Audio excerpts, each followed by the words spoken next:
Buenos días, hermanos. Hoy 23 de agosto la Iglesia celebra la memoria de Santa Rosa de Lima, virgen y religiosa terciaria dominica. Santa Rosa de Lima nació el 20 de abril de 1586 en el Hospital del Espíritu Santo de la ciudad de Lima. Ella era hija de Gaspar y de María, quienes en el curso de su matrimonio tuvieron otros 12 hijos más. Ella era la 10ª de 13 hermanos. Estaba muy unida a su hermano Hernando, que era para ella su hermano preferido. Ella recibió el bautismo en la parroquia de San Sebastián, poniéndosele por nombre Isabel, en honor de su abuela, una de sus abuelas. En casa se la llamaba Rosa, no Isabel, prácticamente desde su nacimiento, por su belleza y porque, según se cuenta, su madre tuvo una vez una visión que al mirarla vio su rostro transformado en rosa.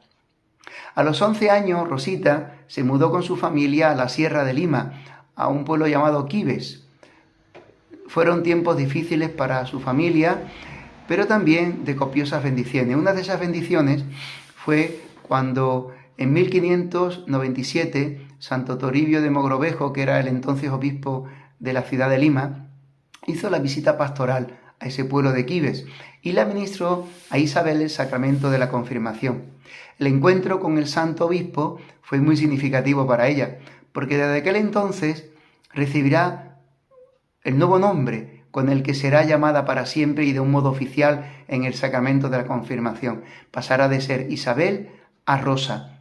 Ella sentirá siempre ser la rosa del jardín de Cristo. Ya desde su infancia se había manifestado en la futura santa su vocación religiosa y una singular elevación espiritual. Había aprendido música, canto, poesía de la mano de su madre, que se dedicaba a instruir a las hijas, a las muchachas de la nobleza. Al cumplir los 20 años, cuando regresaron de nuevo a la capital, a Lima, la joven empezó a trabajar en el huerto de la casa familiar, donde pasaba buena parte del día y durante la noche, y cosía ropa para familias pudientes de la ciudad. Con eso se hacía de un dinerito para ayudar al sostenimiento de su casa. Sin embargo, a pesar de esta situación, Rosa era una muchacha muy feliz, y no lo era por casualidad. En ese momento, la santa ya dedicaba horas enteras a la oración y a la práctica de la piedad y de la penitencia, y de ahí nacía la fuente de su alegría. A medida que su amor por el crucificado se hacía más intenso, se sintió inspirada para una mayor entrega a Dios, una entrega completa. Así en su alma decidió hacer un voto de virginidad. Ansiaba con frecuencia la misa para recibir a Cristo sacramentado. Con cierta naturalidad su alma iba adentrándose cada vez más en la profundidad de la vida mística y en la vida contemplativa.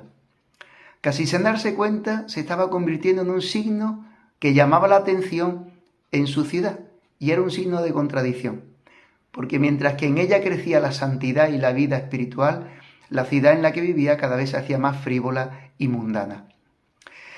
Durante 10 años tuvo que soportar la lucha y la presión de sus padres porque la querían casar con un noble muchacho joven, noble de la ciudad. Ella por su parte se negó siempre.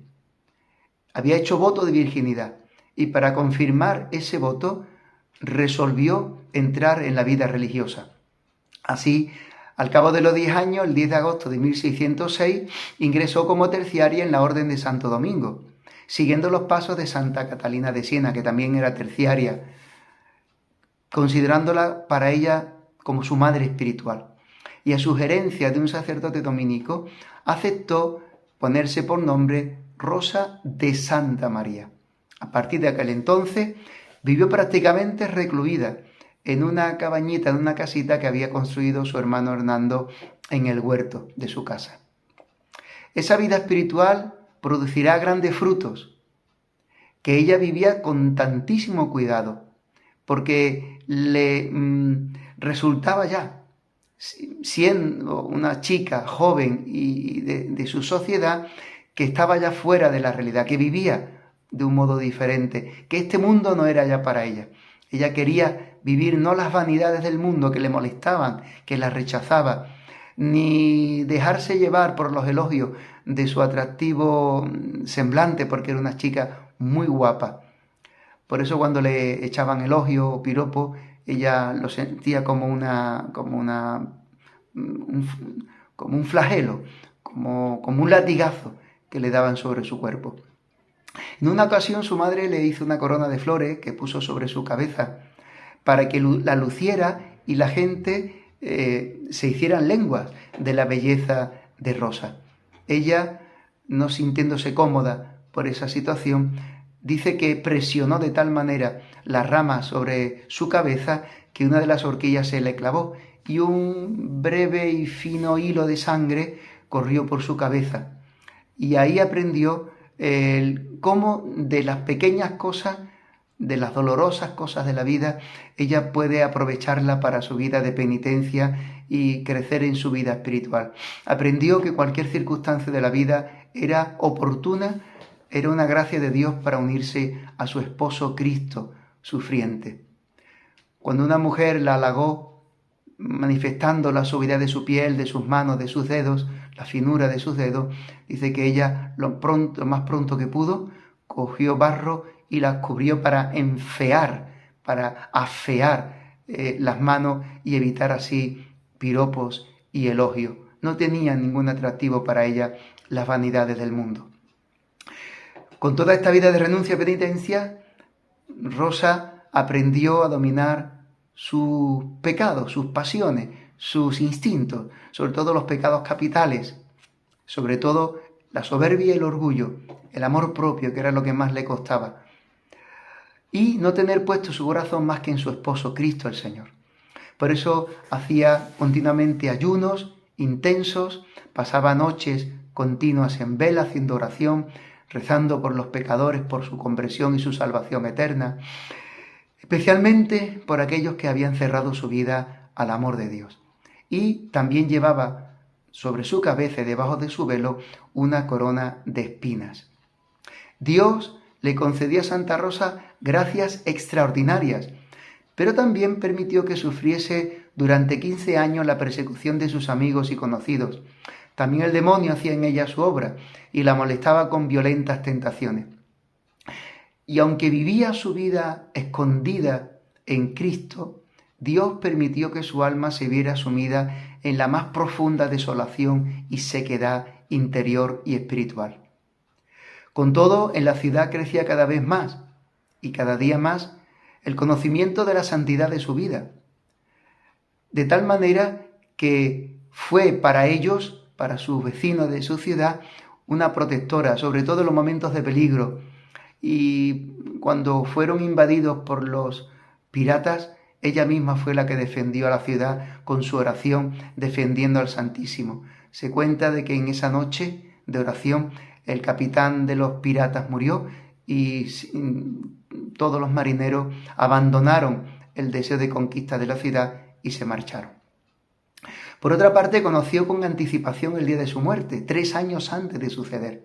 Así en el año 1614, cuando llegaba la fiesta de San Bartolomé, y desde esa fecha dice que ella se sentía llena de un profundo amor a Jesucristo, de una grande alegría, y decía: es que en una fiesta de San Bartolomé iré para siempre a estar cerca de mi Redentor Jesucristo. Y así sucedió, que el 24 de agosto de 1617, después de una terrible enfermedad y agonía por una tuberculosis que cogió, ella expiró con la alegría de ser para siempre esposa de Cristo y vivir con Él por toda la eternidad. Tenía tan solo 31 años.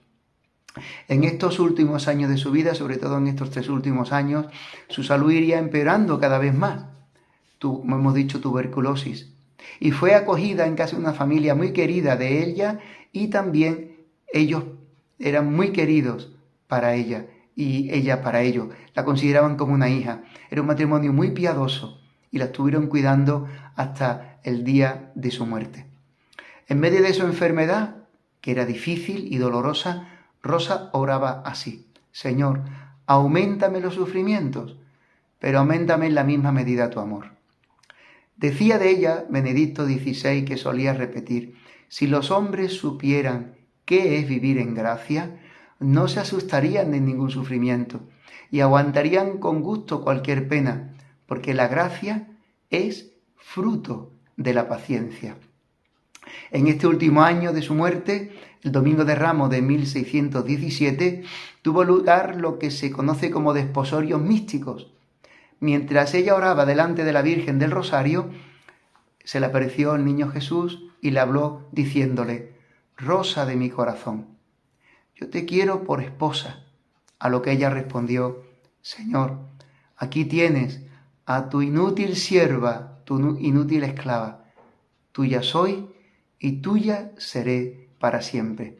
Rosa murió el 24 de agosto de 1617 a los 31 años.